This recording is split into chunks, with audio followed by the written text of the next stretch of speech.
Well, good morning, everyone. I want to provide an official update to the people of El Paso regarding the FAA's decision to place a temporary flight restriction and then their decision to lift the temporary flight restriction over our city. This unnecessary decision has caused chaos and confusion in the El Paso community. I want to be very, very clear that this should have never happened. You cannot restrict airspace over a major city without coordinating with the city, the airport, the hospitals, the community leadership. That failure to communicate is unacceptable. These types of decisions have consequences. Medical evacuation flights were forced to divert to Las Cruces. All aviation operations were grounded, including emergency flights. This was a major and unnecessary disruption, one that has not occurred since 9/11. El Paso is not just a dot on a map. We are a major, major city. We are the sixth largest city in the state of Texas, and we are the 22nd largest city in the United States. Without hospital, military operations, and emergency services and critical infrastructures that depend on coordinated and reliable airspace operations. Decisions made without notice or coordination puts lives at risk and creates unnecessary danger and confusion. From the moment we learned about this, my office worked with Congresswoman Veronica Escobar, Major General Taylor at Fort Bliss, and our local, state, and federal partners to get answers and to push for this to be corrected and lifted, which it was. I appreciate those efforts. I also want to say thank you to the leadership across our community who came together to work through this problem.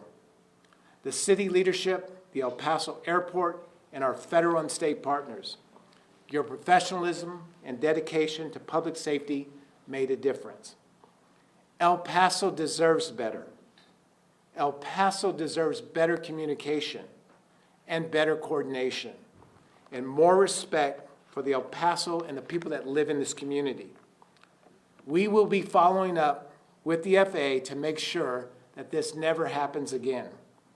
In closing, I want to emphasize that El Paso has always been a safe city, and we will remain one of the safest cities in the United States. I'm going to turn it over to, who's next? Laura, who's next? No, we're going to open it up to questions. Okay. We're going to open it up to questions. I will ask you, please wait till we get the microphone to you. How many emergency medical flights or urgent critical flights were diverted because of this situation? So I had a call this morning with some of the hospital operations. I don't know the exact number of flights, but I can tell you that there was a lot of surgical equipment that was coming in from Dallas and other parts of the country to do surgeries here in our community. That type of equipment did not show up here in El Paso. What was the official reason given to you by which agency for the closure of the airport? Yeah, so we're still determining the official reason, but I can tell you that the FAA was the primary agency that made the decision to shut down our airspace here over this community. So the official reason, we're still trying to get that answer of why it was closed down here in El Paso and southern New Mexico. And you say there was no communication with the city. What does that communication look like when what the federal government says was a security threat? What would that communication look like? Yeah, I think at the very least that communication looks like calling the city, calling our chief of police, calling the public safety officers that we have in our community to alert them that we're going to be shutting down your airspace in your community. None of that took place. So we woke up, just like many of you, at midnight last night, 1 in the morning, to the texts and the calls that we received that our airspace was shut down. So better communication from our federal government to your city, especially your leadership, that you're gonna shut down your airspace. That coordination, that communication just did not happen. You were talking about not letting FAA do this again in any near future or anything without communication. Is there anything that, I don't want to say they can face, but that El Paso is doing for them to know that they can't just like close the aerial space? Well, I think, certainly that we've got to look into this more and find out what happened, what caused this to occur. This is certainly something that the FAA needs to look at themselves and figure out what did they do and how can they improve to make this better. Because you just cannot, again, we're a major city. El Paso's a large city. You cannot just shut down a city. There was people coming to El Paso. Our airport was in chaos. Our community was scared. All because someone decided to shut down our airspace. You just cannot do that. And they lifted it real quick. So we've got to figure out what the root cause of that problem was.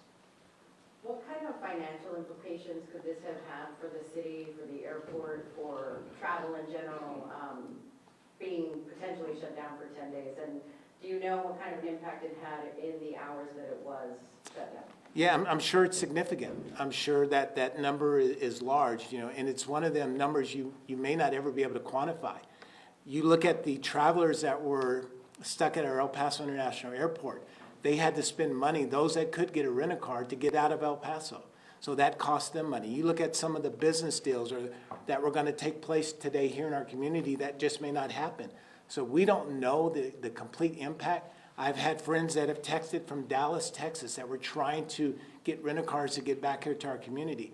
I don't know what that number is, but I can tell you it's going to be large.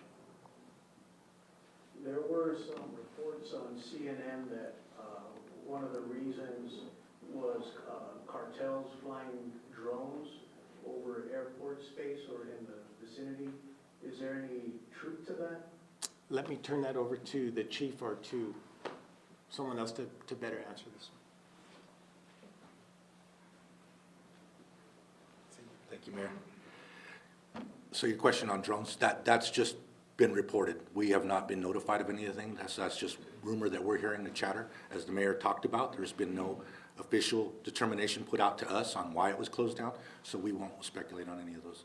And did the airport, can the airport be closed without your approval, Mayor, or does that have to go through you and you have to give the yes or no on that? So I've never closed the airport. Again, I've been here a little bit, 13 months. So we've never closed the airport since 9/11. So again, the FAA is the one that shut down the airspace, which ultimately closed our airport. So our airport is open 24 hours a day, 7 days a week, 365 days a year. So the answer to that is probably no. I would never close down the airport unless there is a national security threat against this community. So no, we wouldn't close the airport for something like it. And I will touch on your drone question. There's probably been drones ever since they've been started flying in this community. So that's not nothing new. So a drone shutting down our airspace, we've got to get better than this. And so you were unaware that the airport was going to be closed? So was I unaware that, so just like many of us in this room, we've got the same alert from the FAA that they were shutting down our airspace. Yes, so to say that I was aware of this, if I was aware of this, first thing I would have done is had a press conference with this community to say, we're shutting down the airspace. So we did not know that it was going to be shut down. Hi, Mayor. Stephanie Chavez with Univision. I know you mentioned El Paso is not only a dot.